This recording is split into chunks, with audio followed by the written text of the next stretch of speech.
What's up, guys? So Kodak Black dropped off his new album today, Kutthroat Bill Volume 1, which is a play on his new name. He wasn't born Bill, but he legally changed his name to Bill Israel, which is still funny to me with that little Jewish sounding name.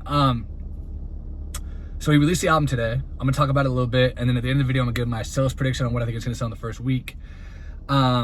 So I think I had 19 songs. One of the strange things about this release from Kodak Black, who, by the way, I really like Kodak Black a lot, but one of the strange things about this particular release, and I'll get into why I think he did this, it's very short on features.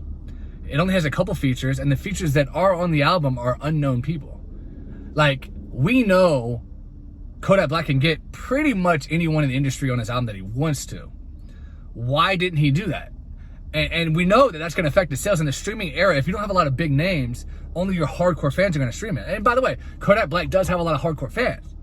So why did he do that? Why did he sacrifice sales by not putting more features on the album? And I'm going to give you my theory right now. I think the reason he did that is because he's switching record labels. For those of you who don't know, he just signed a deal with Capitol Records that goes into effect once his deal at Atlantic Records is done.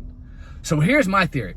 What he's doing is, because his deal's about to be up, he wants to save all his good songs with the good features for whenever he drops his new album on Capitol Records, which it's going to be a while, because from what I heard, he still has to drop 2 more albums through Atlantic Records. Now, this might have been one of the 2, or it might be 2 after this. I think it's one of the 2.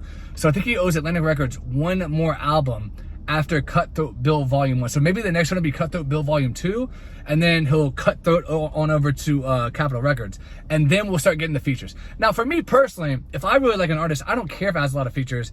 You know, I just want to hear the person I like. But if you're looking at it from a purely sales perspective, yes, it's definitely going to affect his sales. I mean, that's 100% given.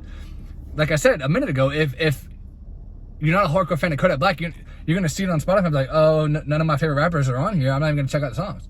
So definitely going to affect his sales 100%, but he doesn't want to give Atlantic all his good stuff when he wants to go, you know, make good on his new deal over at Capitol Records and be successful over there. So he's saving the best for last, which I respect. I respect that strategy for sure, 100%. But having said all that, what's it going to sell in the first week? Definitely not going to go number 1. No freaking way. You got Taylor Swift out right now. You got so many albums that are selling good. Bad Bunny. He's not going to touch the top 5, I don't think. Probably gonna sell, I'm gonna be realistic with you guys, as a fan, but this is just facts, because this one didn't have a lot of promotion, didn't have a lot of hype, doesn't have a lot of features, doesn't have any hits. Probably gonna do in the neighborhood of 20 to 25K in the first week, 30 at the very most.